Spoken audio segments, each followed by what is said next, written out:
Late spring in Pennsylvania is sometimes hard to predict. April this year was unusually rainy and warm. I usually have to mow the lawn for the first time in early to mid-May, but not this year. At least it's not snowing. Last year, at this time last year, we had a snowstorm that dumped 6 inches. I guess having to mow the lawn early is worth the cost of avoiding snow. And with tax season over, it was nice to be outside in the sunshine. My house has an interesting feature. The backyard slopes downward a lot and leads to a small creek and woods behind us. When they built the house, they leveled the front of the house with the road using backfill. This meant a sharp slope about halfway down the side of the house. Thus, a basement that was completely enclosed in the front ended up open in the back. This allowed me to install a bifold service door so I could get the lawnmower and other lawn stuff in there, rather than cluttering up the garage. It was one of my favorite features of the house. I got the mower done and everything fell into place. I'm allergic to grass, so I was anxious to get upstairs and take a shower. I was just about to get to the top of the stairs when I heard my wife's voice. I had seen her friend's car when I was cutting the grass in front of the house, so I wasn't surprised to hear voices. But then I heard what was being said, and it made my hand pause as I reached for the doorknob. I probably should have started by introducing myself. My name is Robert Crane. I preferred to be addressed by my first name, Bob, but at school they called me Hogan in honor of the actor Robert Crane, who played the lead in Hogan's Heroes. I didn't mind, but the show was taken off the air before I was born and is no longer considered a pop culture reference. I graduated from the University of Pennsylvania with an accounting degree, still bearing the last name Hogan. I earned my CPA degree in minimal time after graduation and now work for a large firm in Philadelphia as a team leader doing audits and the like. It's not the most exciting position, but it pays very well, and I've been able to see the inner workings of many companies. I have a special gift for forensic analytics, building financial trails to investigate things like fraud and money laundering. I'm considered an expert and have even been asked to advise the FBI on 2 cases. When we met at the beginning of freshman year, my wife, Kelly, was a political science and business major planning to pursue a law degree. I was sitting waiting for the first day of class when she walked in. Kelly had a tall, slender figure, like a ballerina. Unfortunately, Kelly was not sitting next to me, or was not assigned to me in a group project. It took me 4 weeks to approach her and melt the ice. I made a silly joke and she laughed. It wasn't a graceful giggle, but a full-blown laugh. We started talking and I asked if she wanted to grab coffee after class. "I've been waiting 4 weeks for your question," she replied with a smile. For the last 2 years of college, we were rarely apart. Our parents weren't too pleased, but in our senior year we moved to live together. But they saw how devoted we were to each other and soon got over it. I couldn't see how it could be better. But it did. I graduated from high school and immediately got a job at one of the big accounting firms in Philadelphia. I was making stupid money for a recently graduated 22-year-old young man. Kelly was accepted to the University of Pennsylvania Law School, and we stayed living in our student apartment. My company offered to pay for my MBA, so I took classes too. I rode SEPTA to work every day, so I didn't need a car, and that kept costs down. 3 years later, Kelly graduated, and I proposed to her during a celebratory dinner at Morton's Steakhouse in Rittenhouse Square. 6 months later, we were married. Kelly accepted a position as a deputy district attorney in the Bucks County Prosecutor's Office, which is north of Philadelphia. We decided to buy a house in Doylestown, which was the county seat and where the courthouse was located. The regional railroad line ended there, so I was able to take the train to work every day. It was an 80-minute drive one way, but better than taking the Schuylkill Expressway, aka the Shorekill Expressway, or I-95. Kelly and her mother found a house. It was a great starter home with 3 bedrooms. One bedroom was set up as an office with 2 desks.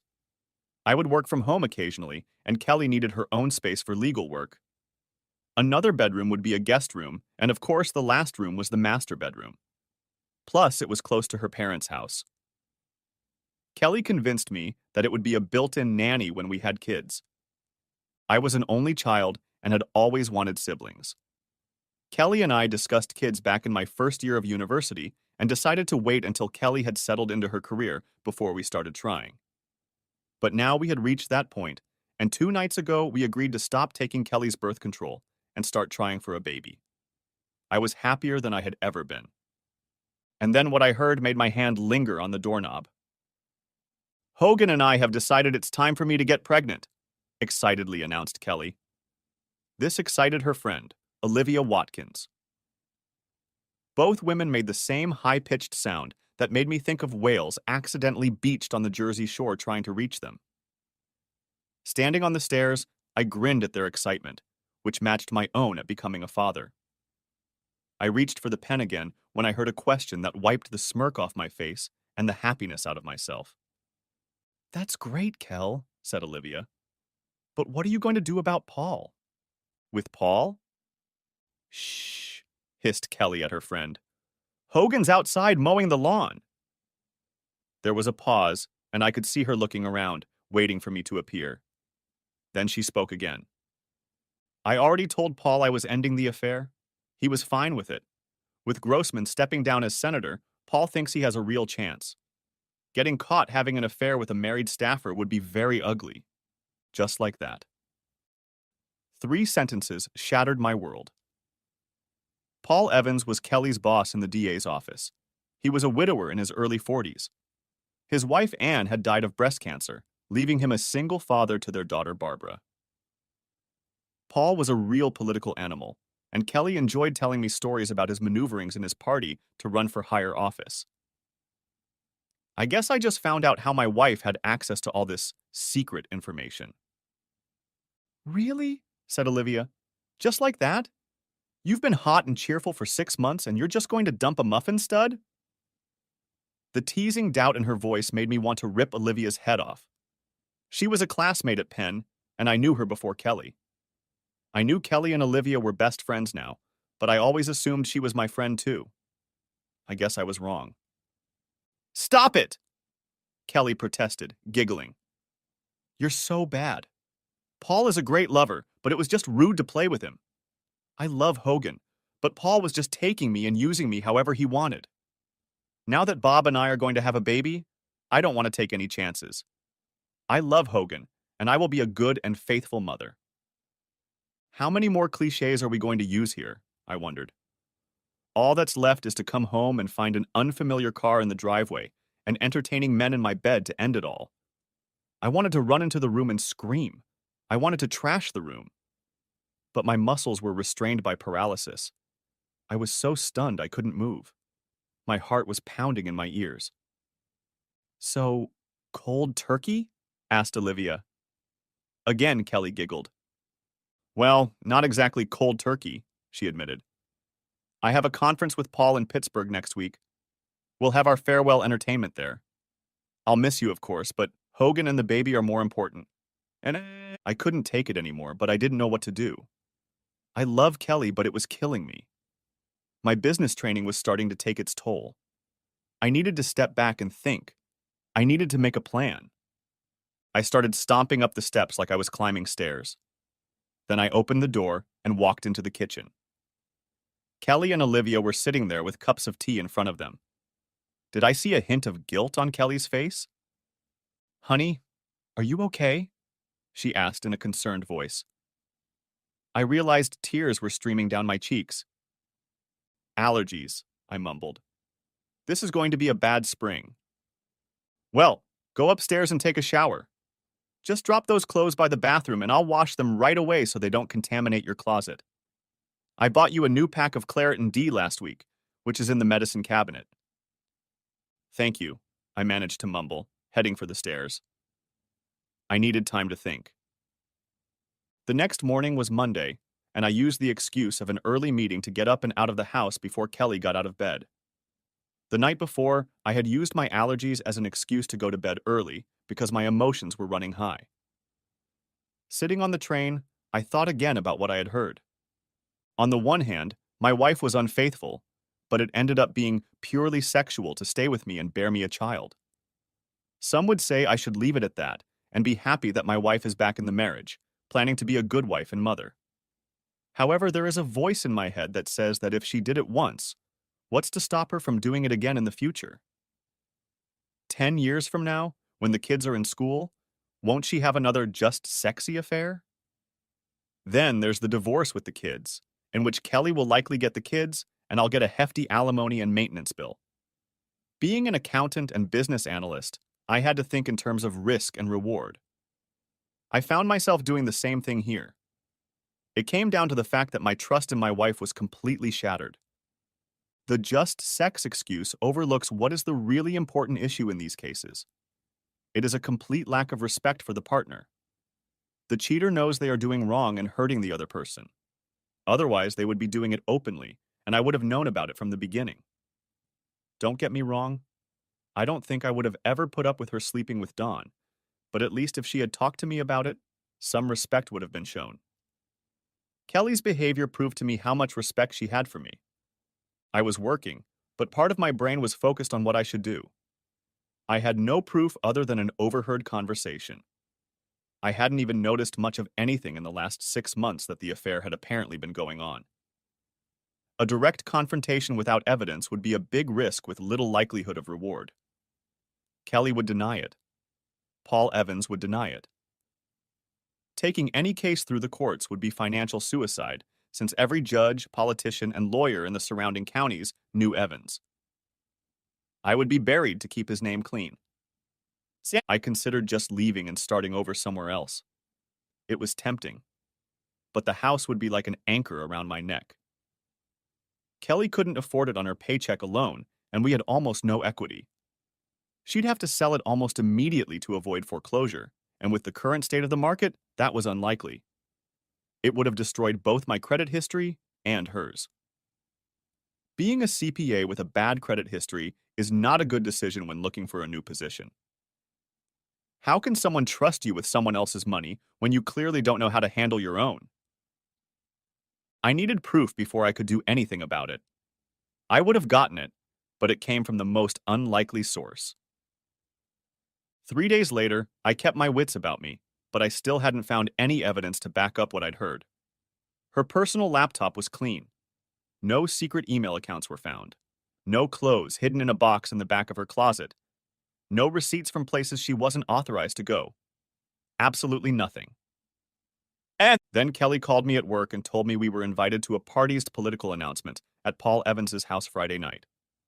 I assumed it would be his high-profile announcement that he was running for a seat in the U.S. Senate.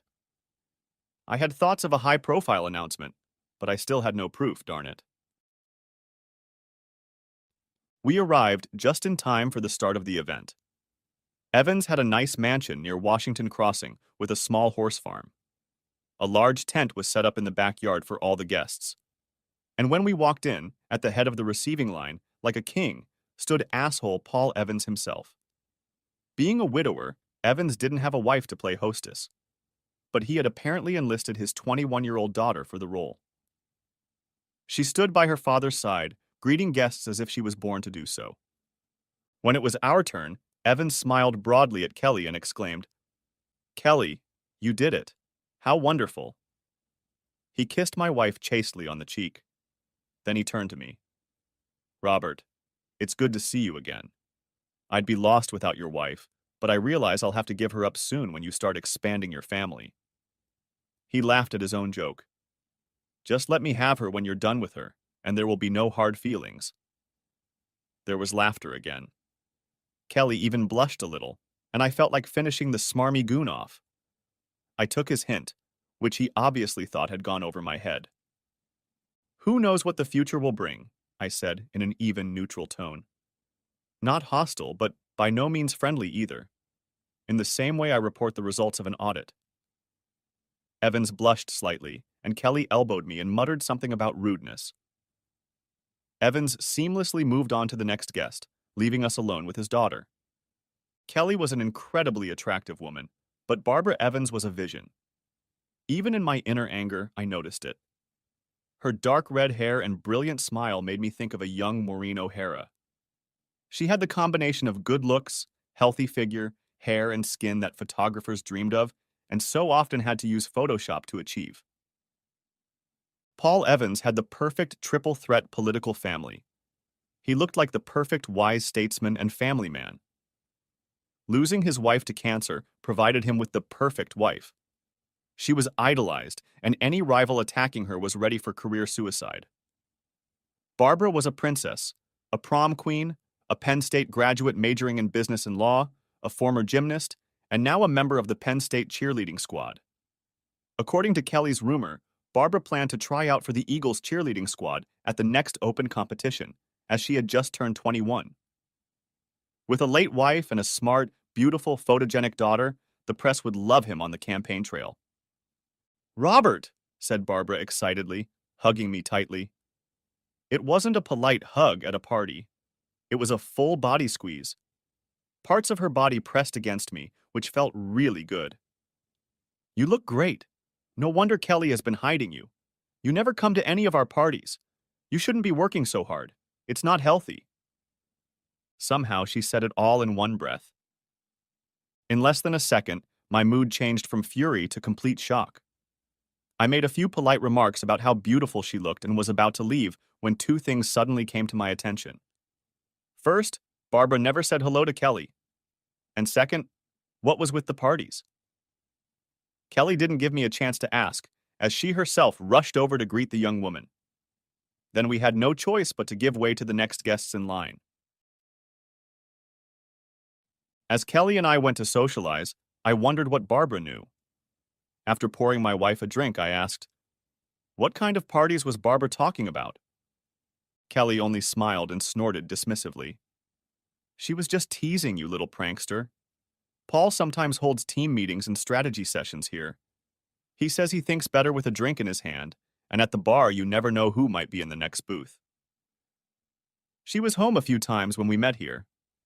Well, that's when I figured it out. This bastard was entertaining my wife right at home under the guise of team meetings. They could even be real meetings, where Kelly was the last one to leave. Or maybe she left first and came back after everyone else left. That wouldn't allow the legal team to speculate about why Kelly always stayed behind to help the boss clean up the mess. With a dead wife and daughter away at college, he didn't need to find a secluded hotel room. Hence, no record of their meeting. "So, Barbara attends your team meetings?" I asked. Kelly waved the question away. "No, she's been home a few times when classes were canceled. She just teases her dad about throwing parties during work hours." She tugged on my arm. "Come on, honey, let's go treat your fiancé." For the next hour, Kelly didn't take a step away from me. We talked to a few of her coworkers, and several of them talked about our plans to have a baby and how sorry they would be to lose Kelly for a while, but how happy they were for Kelly and me. Honestly, I was a little embarrassed.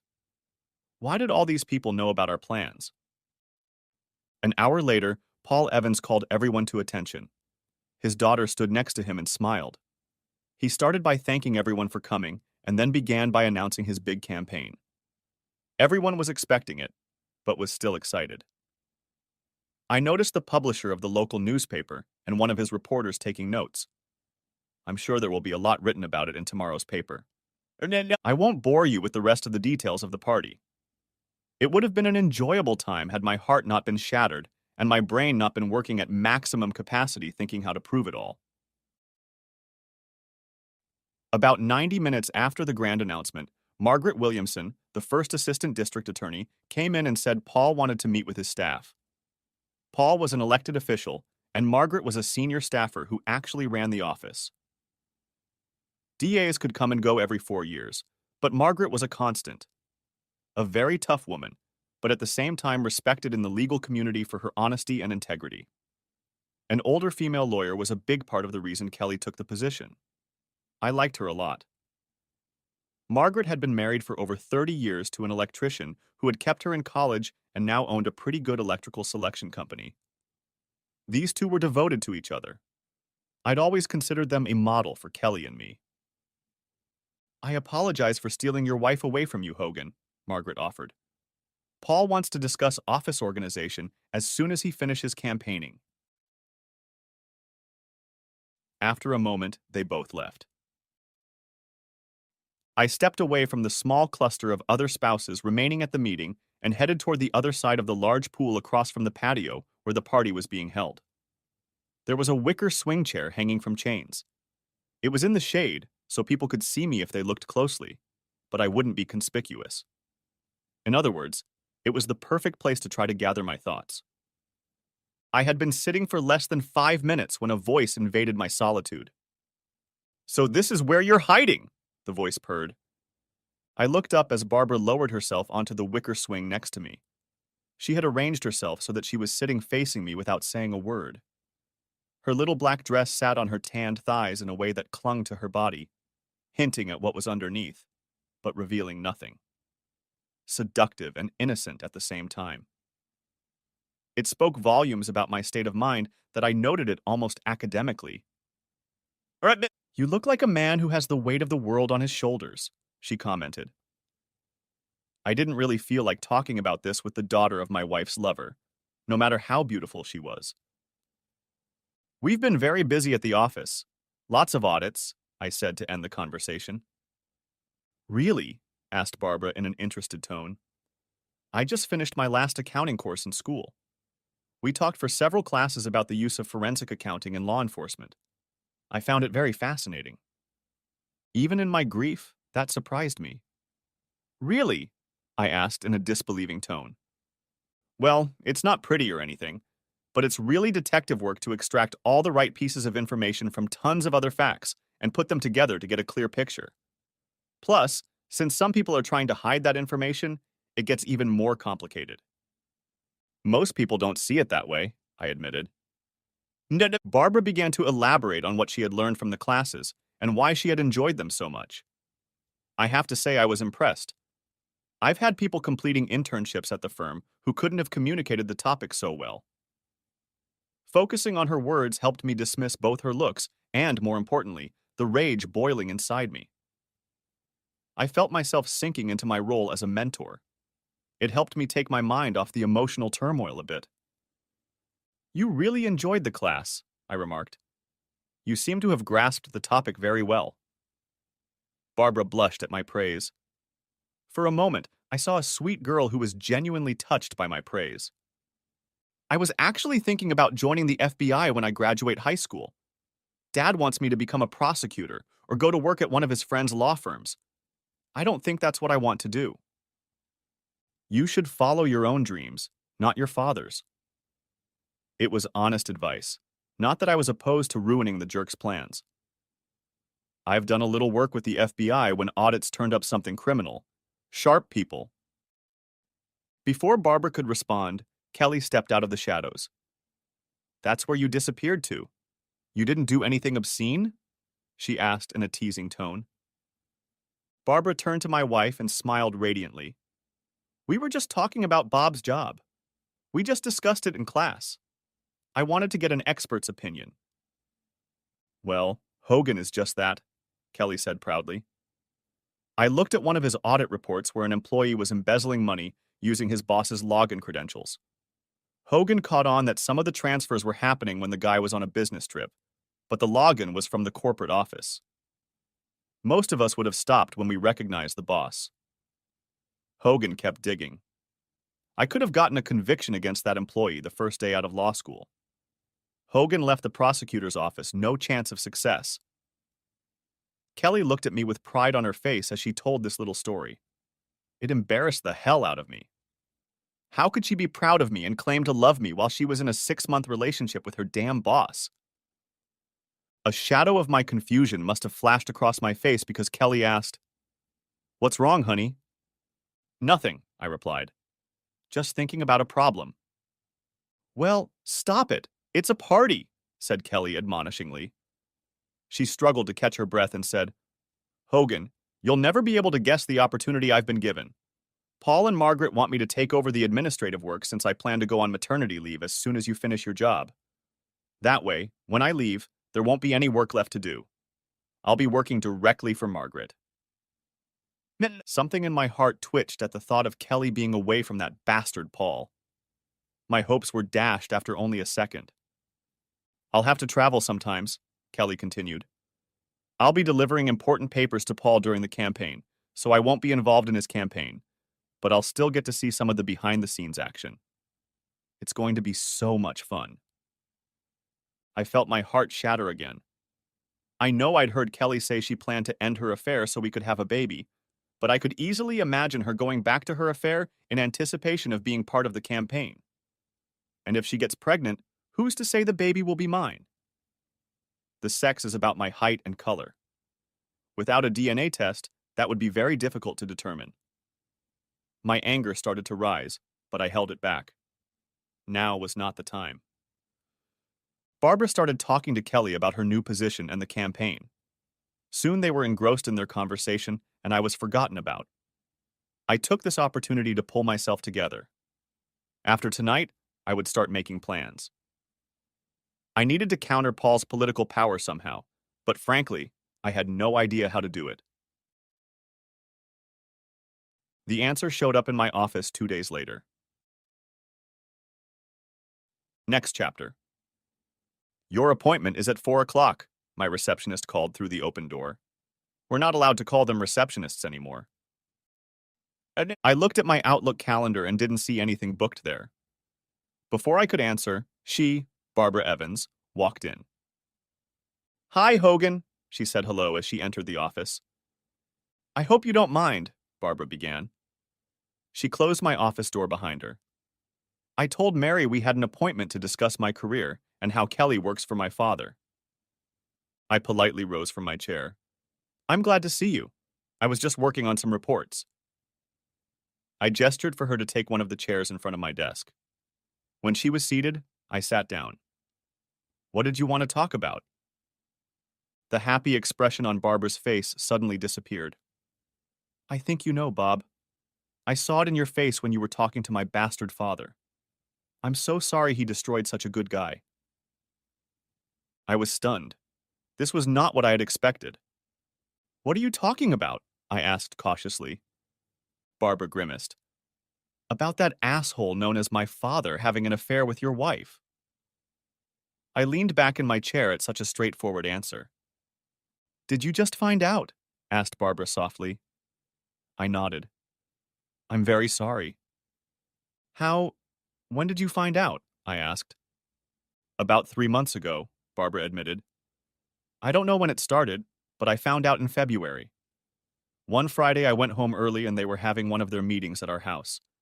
I had a late lunch with a high school friend, so I just ran in there to drop off my stuff, say hi, and leave. Dad asked when I'd be home, and I said after dinner.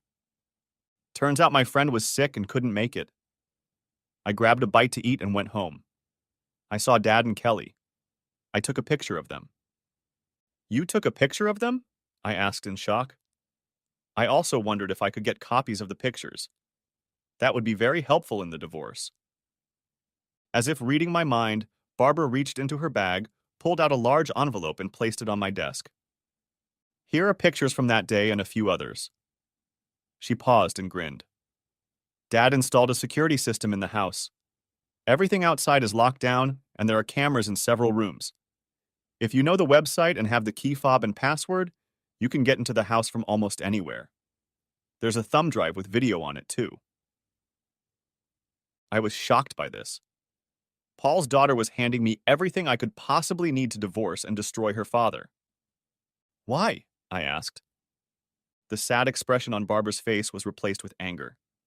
Because, she said in a quiet voice, I hate that bastard more than you ever could. I answered nothing, but waited. After a moment, she spoke. Dad met Mom when she was in college. He was an aspiring attorney who was assigned to the Philadelphia Crime Squad. Mom had come from Ireland to study. Her family lived in affluence, but died in the Londonderry bombing. She came here to get away from the turmoil. Her voice took on a soft tone that she had probably adopted from her mother. Mom dated some loser who hit her so hard she ended up in the emergency room. Kelly paused and placed a small book on my desk. It was quite thick and decorated with green lace. I found her diary after she died, and she was something of a submissive. She liked to be commanded by a strong man. This asshole went too far and she ended up in the hospital. Dad was assigned the case. They met, the asshole went to jail, and a year later they were married. Dad was always ambitious. He got a smart, beautiful woman with an exotic accent. Mom got a strong man who would protect her. I came along a few years later. Dad wanted me to do gymnastics. He thought his daughter's performance in the Olympics would do wonders for his political career. Do you know how most gymnasts' careers end? I shook my head and replied, I never really thought about it. Barbara smiled. I was told to do cheerleading and be an all-American girl. I didn't mind, as I enjoyed performing, but then I realized I was just a prop for my father's ambitions. Mom knew about it almost from the beginning. Dad had been having affairs almost from the moment they were married. Mom knew and begged him to stop, but she was too weak to do anything about it. She felt trapped. She was a confirmed Catholic, so divorce was out of the question. Barbara paused for a moment, and I let her gather her thoughts. After a moment, she continued. Sometimes I wonder if her bad reaction to the cancer treatment was the result of her subconsciously wanting to die or actively sabotaging the treatment. Anyway, I was with her in the hospital when she died. The official story goes that my father was in court seeking a murder charge. He got the doctor to change the time of death. He was actually entertaining his assistant at her apartment to celebrate. He just displayed the mom as a trophy, and the press loved the story of how they met. Heroic prosecutor goes to rescue a woman. Hell, the bastard beat her more than once himself from what I've seen. Why are you telling me all this? I asked. Because you don't deserve it, Hogan. My father, he's not a very nice man. After my mom died, he hid his affairs until I went away to college. Then he started having meetings at the house, and they aren't just for his work. He also holds meetings for some of the charity groups he's involved in. I know for a fact that he sleeps with 2 other women from these groups. One of the poor women actually thinks it's true love and is going to leave her husband. Kelly thinks that? I asked. I knew I'd heard that, but I was still curious. Barbara shook her head and replied, No, she seems to think it's just entertainment. They say power is the ultimate aphrodisiac. Kelly seems to be proof of that. I heard her talking to her father about some senator they were dating and how she felt when she got back to Doylestown. I cringed at such a rude remark. I even remembered that day. I'd come home to a wild woman, and it had been one of the best nights of my life. The cherished memory was now tarnished because I knew my wife probably wasn't even thinking about me at that moment. So, what do you want? I asked. To her credit, Barbara looked me straight in the eye as she answered. I want you to end your marriage to that cheating husband. I want my father's career ruined to the point where he will never be elected dog catcher in a town full of cats. I thought about just sending my stuff to the papers or even the other side, but he has too many friends. I think together we can make them pay. Won't it be harder for you to finish school? She shook her red hair again.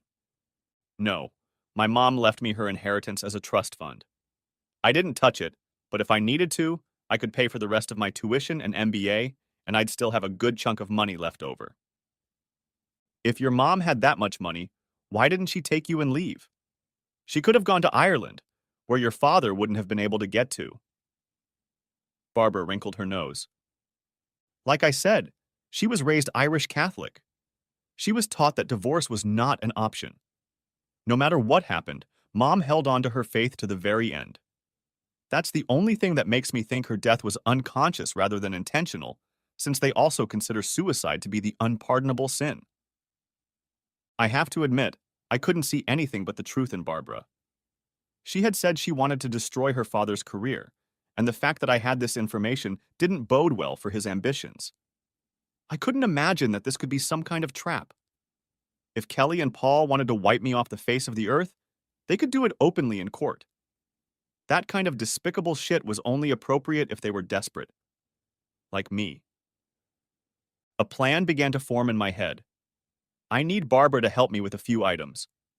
If nothing else, it would show me how badly she was bent on destroying her father. Okay, I agreed. But I don't want to destroy him by publishing those pictures or even calling his name in the divorce. Barbara looked at me in surprise. Why not? She demanded. Her face flushed with passion, and she took a breath to start some kind of speech. I stopped her with a raised hand. I didn't say we wouldn't destroy him, but I don't want to deal with the bad press when my cuckold husband finds himself in a political scandal. Instead, I want to destroy what he's worked toward his entire life. Destroy his power and influence, and I can have a quiet and peaceful divorce that no one will worry about. Barbara looked at me with shock on her face. After a moment, a sly smile appeared on her face. What do you want from me? I smirked. I'm going to do what I do best. Get me his financial records, personal and campaign. They got Capone thanks to tax evasion. Having gotten to know your father, I have no doubt I can find something. And if you don't? What? She asked. I smiled. I can do something. Next chapter. For the next 3 days, Barbara and I kept busy. She installed a keystroke logger on her father's personal laptop and home computer. She also made a full backup of his computer's hard drive. We customized their security system so that it would upload the recordings to a cloud space that I know of, which was physically located overseas.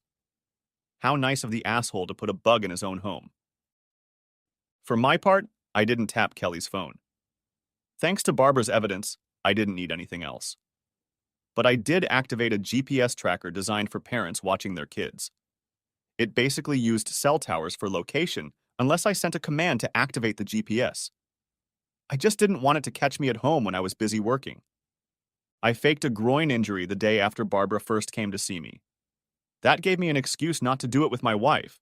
I never thought I would have to make up an excuse not to do it with my beloved wife. After hearing about the number of Paul's partners, I didn't want to risk even more than I unknowingly did. Besides, I don't think I could have done it without venting my anger. By the way, I made a doctor's appointment to get checked for STDs. Nothing showed up at first, but some of them, like HIV, can go months without testing positive for antibodies.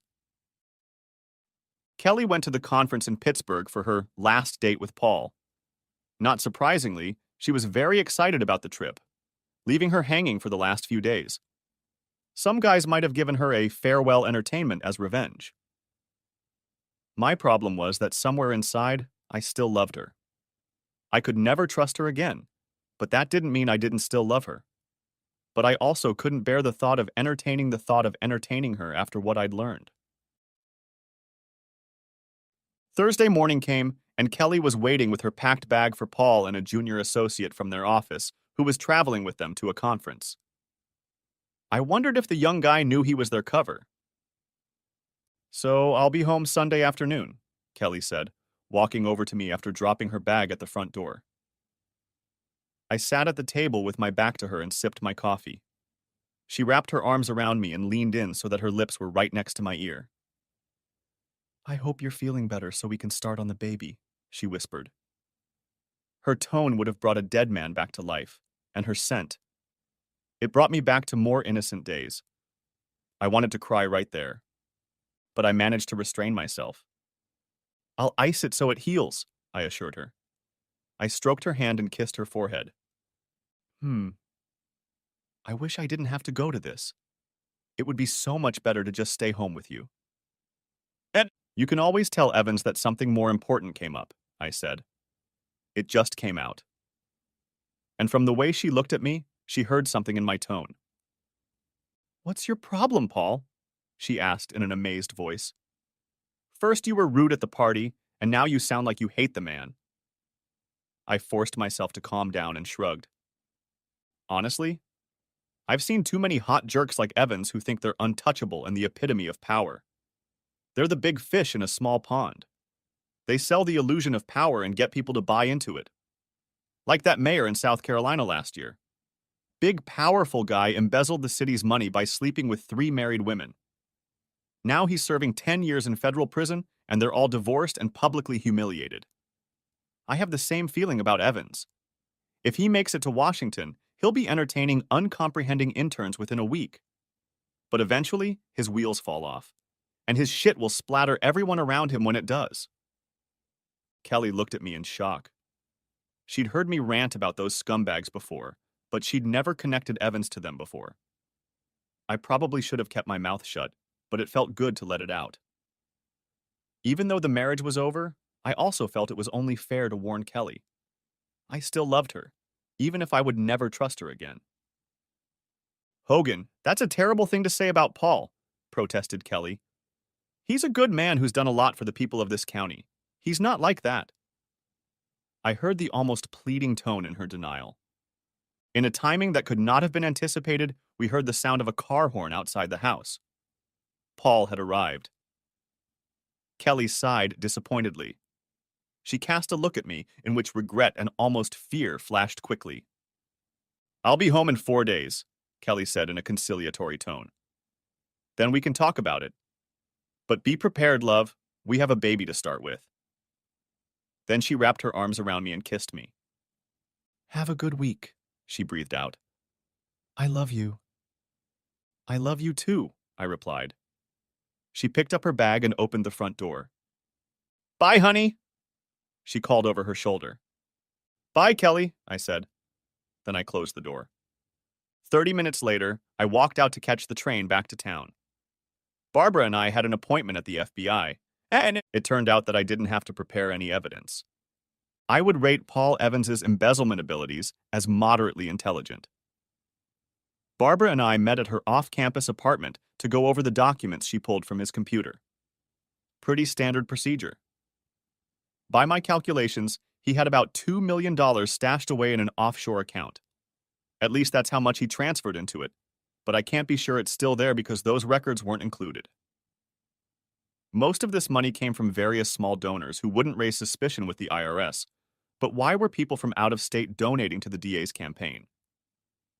I was able to track down several of them, people associated with defendants whose cases were dismissed or plea bargains with unusually lenient sentences. It was Barbara who found the biggest bombshell. Turns out she wasn't an only child. Along the way, Evans knocked up 2 more women. One of them was born 3 years before his wife died. The mother was one of his co-workers at the time. The third child was born 8 months after his wife's death to an 18-year-old female volunteer at the hospital where his wife was treated. Evans transferred $2,000 a month from campaign contributions to each woman as poll research consultants. Barbara nearly destroyed her own apartment in anger. That red hair really is a warning. By the time Kelly and Paul left, we had already figured out everything in Paul's notes. There were still questions, but we didn't have enough resources to get to the information. So I wrote down all the findings and set up a meeting with a senior FBI agent I worked with in the Philadelphia office. Barbara came in to tell him the story we had made up. Barbara said that after taking a course in forensic accounting, she wanted to look at some actual records. She decided to look at her father's records out of innocent curiosity. When she noticed some oddities, she called me because my wife had worked for her father and knew of my experience. Gary was a seasoned professional. He knew there was more behind it, but we dropped a gift-wrapped present in his lap, and he didn't push it. A dirty prosecutor in his own backyard? A dirty prosecutor who just launched a campaign for the U.S. Senate? This career-making case fell like manna from heaven. We caught a cab and went back to Barbara's apartment, since she had classes late, and I walked to the 30th Street station to take the train home. I was already thinking of packing my things and leaving when Kelly came home. Gary promised to expedite the case and at least subpoena Evans's records by Wednesday. It was unlikely the investigation would get to that time. The bastard will find out how illusory his power is when all the rats abandon his ship. Kelly called me while I was on the train ride home. She said she called early because they were going out to some big dinner and it would be very late before she got back to her room. I had no doubt she wasn't planning on staying in her room tonight. I made a few vague remarks, saying it was fine. She caught my distracted tone and asked what was wrong. I just had a meeting with FBI agents on a case, I replied. I'm on the train, plus the investigation is still ongoing, so I can't talk about it. All of this was the absolute truth. Sounds like you've really been hurt by this, Kelly said, her tone concerned. Yeah, but it's going to be awful. It'll probably make national news when the whole story leaks out. Really? Asked Kelly, looking a little intrigued. Can't you give me a little hint? I couldn't help myself. Crooked politician, bribes, money laundering, adultery, typical crap for a summer romance. Anyone I know? I grimaced. I've already said too much already. If I say anything else, the Bureau will shut me down. Oh, you're no fun, Kelly pouted. Don't worry, honey, your secret is safe with me. We said our goodbyes, and she left. Next chapter. As I walked into the house, it hit me. My marriage was over. We had dated and married. We had been together for 10 years. I never expected to be single again, but that was what I was facing now. Eventually, I just sat on the couch and waited for the sun to go down. I just sat there and watched. I felt like I was watching my life fade away over the horizon. I just watched.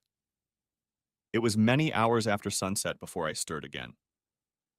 It was noon on Saturday when I emerged from my state of self-pity. I won't say I didn't deserve an indulgence, but I knew I needed to shake things up.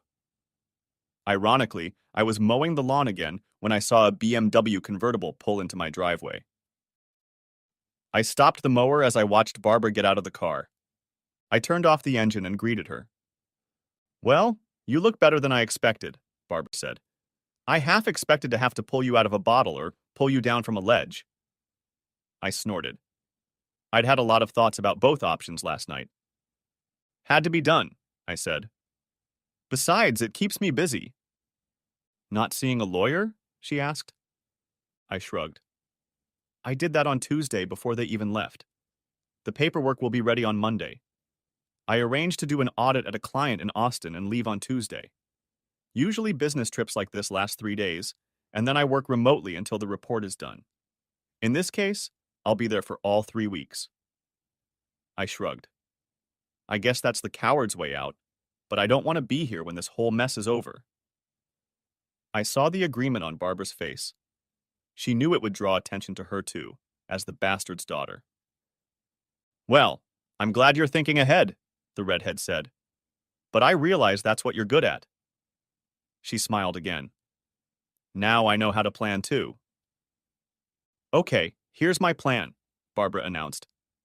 I'm going to help you finish your work here, and then you're going to come over to my place. We'll have fun, and you can even ogle me all you want. I have a swimsuit you'll just love. The last part was said in a voice that could have raised the dead. I tried to justify myself. Barbara, I'm still married, I protested. And I don't think I'll be ready for anything else for a while. You need to blow off some steam before you blow up, the red-haired girl insisted. Besides, you know the old saying, what's good for the goose is good for the gander. Her look was playful, sly, and guileless all at the same time. I couldn't help but laugh. Next chapter. By one of those bizarre coincidences that prove truth is stranger than fiction, we ran into Olivia. After I finished my yard work, I cleaned up and we headed out for a late lunch at a nice restaurant. I wasn't in the mood for revenge entertainment, but it was nice to get out of the house. And going on a date with a woman as nice as Barbara, and who looked just like Barbara, wouldn't be difficult at all. As I pulled up to the restaurant, I noticed a car parked a little closer to it. It was Eliva's car. I always thought it was a crime to put OBX and Jersey Shore bumper stickers on a Mustang GT. I almost told Barbara to turn around and we'd find another place. But I didn't. Instead, I did something completely uncharacteristic of me. It was all done on a whim. After all my careful planning, something inside me just exploded when I saw Olivia's car parked in that lot. I nonchalantly put my arm around the red-headed beauty, and without further ado, I ushered her into the restaurant. I tipped the host to seat us at a particular table. It was somewhat shaded, but it was in plain view when we returned from the restroom. I seated Barbara facing outward and settled myself next to her. She smiled as I took her hand. What brought this on? She asked with a sweet smile. Not that I'm complaining. I laughed. Remember when I told you about how I found out about my cheating wife? About her friend Olivia? Well, her car is parked right down the street. Barbara broke into a throaty laugh. So I'm going to be the other woman? Ooh, I can live with that. She leaned forward and kissed me. Our entrees arrived, and I was frankly enjoying myself. The subterfuge was forgotten as I enjoyed Barbara's company. Her keen sense of humor was killing me. Never before had I heard accounting services sound so dirty. I happened to glance over and noticed Olivia walk past us. I pointed her out to Barbara. "Oh my God," she giggled. "I was so looking forward to this." With those words, she leaned forward to kiss me. I was so immersed in the sensations that I was surprised to hear Olivia yelling at me. "Hogan, what the hell are you doing?" she yelled at me. "Who's the tramp? Running after your wife while she's out of town? I thought better of you." I have no doubt the whole restaurant heard her. I let go of Barbara and turned to look at my ex-girlfriend. "What's your problem, Liv? It's just a little carefree fun before Kelly and I settle down and have a baby. And you'll be able to keep yourself from doing that? People are trying to eat." Olivia stared at me like I'd hit her with a dead fish. "What?" she started. "Come on, Liv. Kelly's doing the same thing. I'm sure she's having fun with her boss right now. Has been for months now. So I figured it was only fair that I entertain the boss's grown daughter." I think Olivia almost had a heart attack. I felt Barbara start to giggle. "You know about," stammered Olivia. "I know about being a faithful husband who doesn't realize anything while my wife is running around with the help of a woman I considered a close friend." Olivia wrinkled at the contempt in my voice. "I know Kelly wanted one last taste of weirdness before having a baby. Kind of like that last fling before the wedding. If that was okay for her, what do you have against me?"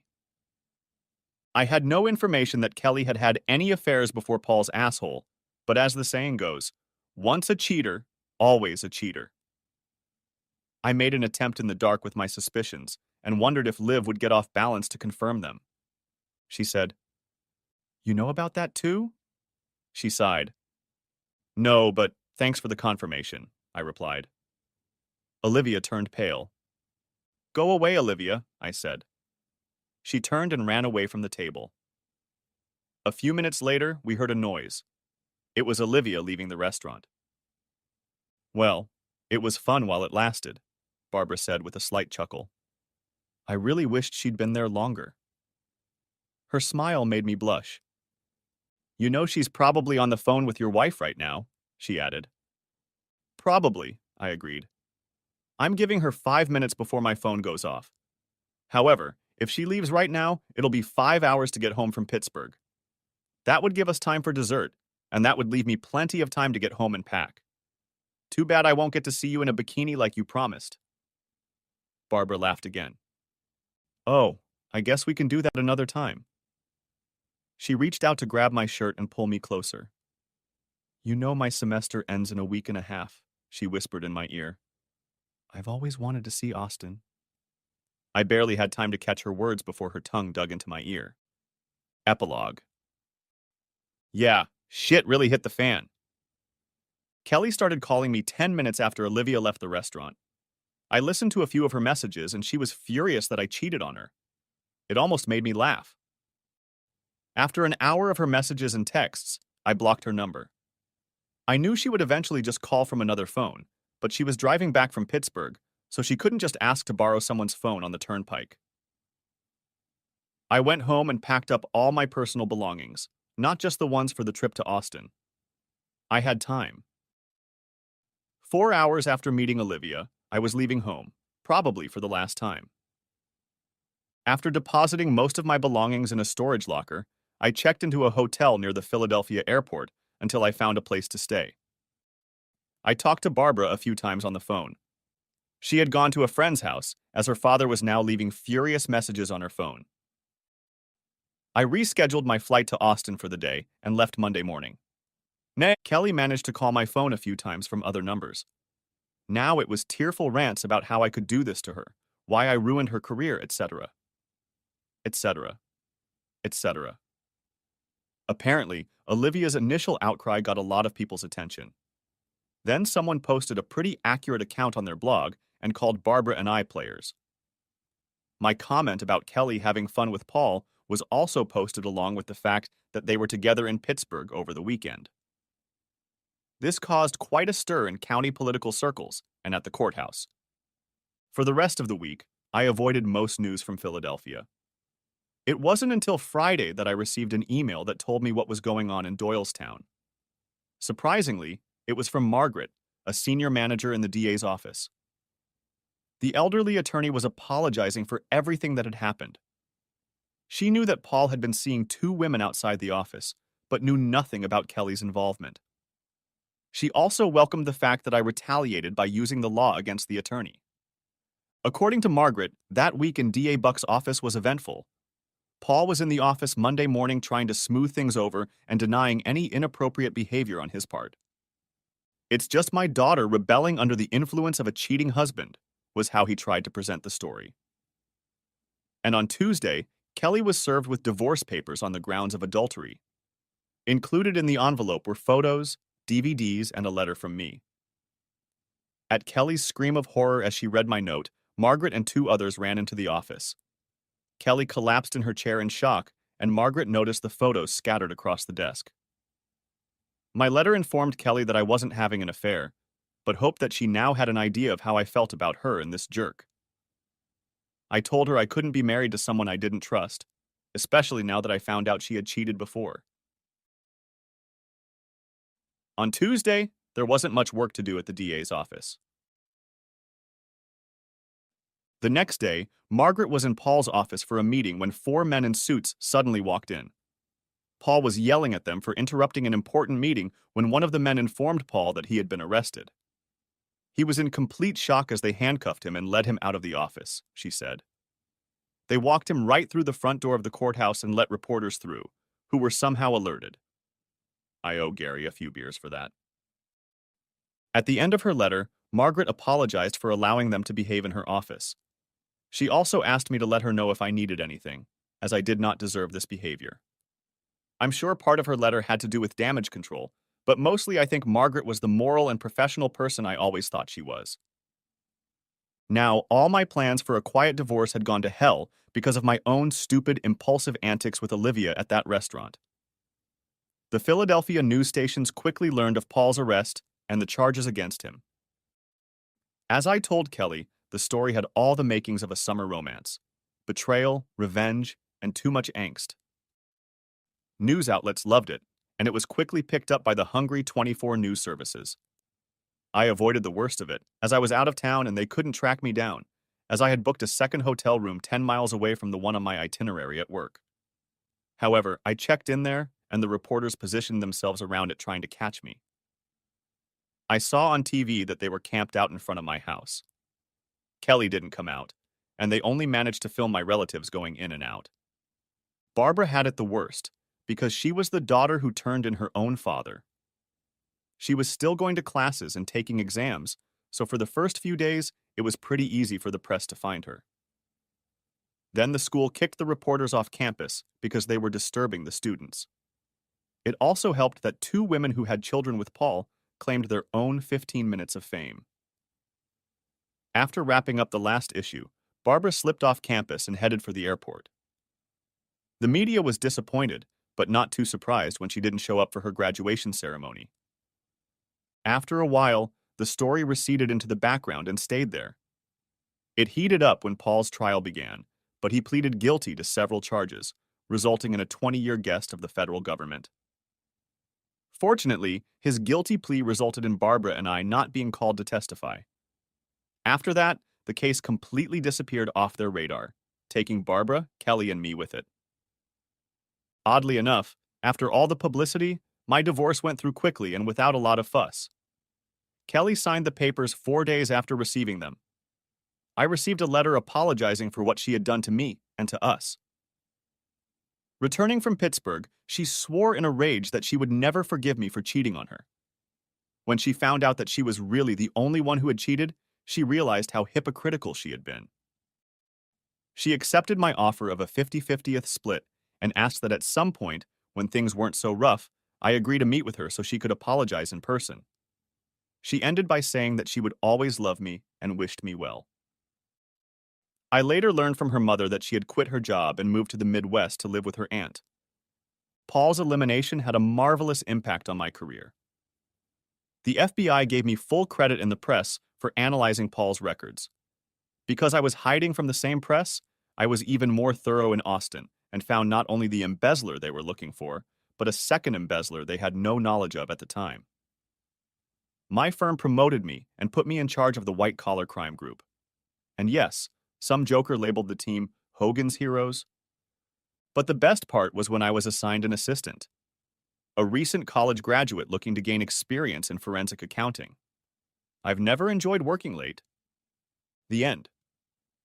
Thanks for watching. I hope you enjoyed it. So subscribe to my channel and watch the next video.